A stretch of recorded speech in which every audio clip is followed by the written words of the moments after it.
You know, Southeast Transitions really, I think, earned my trust in several ways. In the very beginning, probably by respecting myself and my privacy, respecting the selling doctor's privacy, that showed me something. In fact, when Bill Adams came to me and said, "I've got a practice that you need to see," I said, "Oh, who is it?" He says, "It's not appropriate for me to talk about that with you." And I was taken aback at first, and then I realized he's protecting the trust that he has with the selling doctor. And so already I thought, okay, this is a guy who's, he could have said, "Oh, it's Dr. So-and-so," and he didn't do that.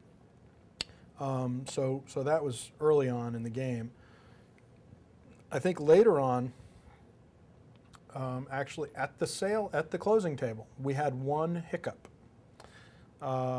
We had not had a full list of items that were excluded from the sale. And one of the items that was excluded from the sale at the table, the selling doctor wrote on the thing in pen, he just wrote, the intraoral camera was not included in the sale. And it just really left a bad taste in my mouth, mostly because it wasn't something that we talked about in the beginning.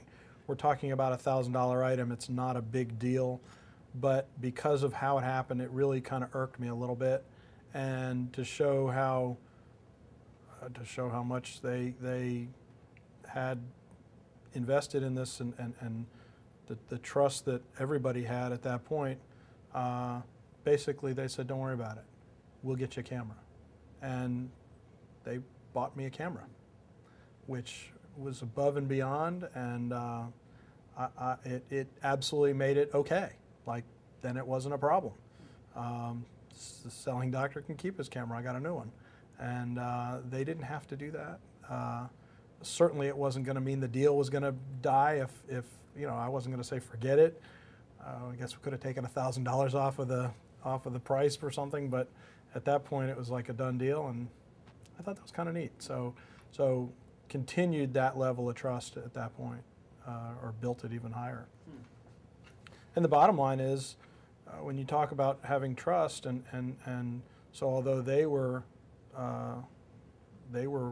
essentially working for the seller at that point, I think Southeast Transitions was looking at me and saying, well, he's going to be our client when he gets ready to transition his practice 10 years down the road or whatever.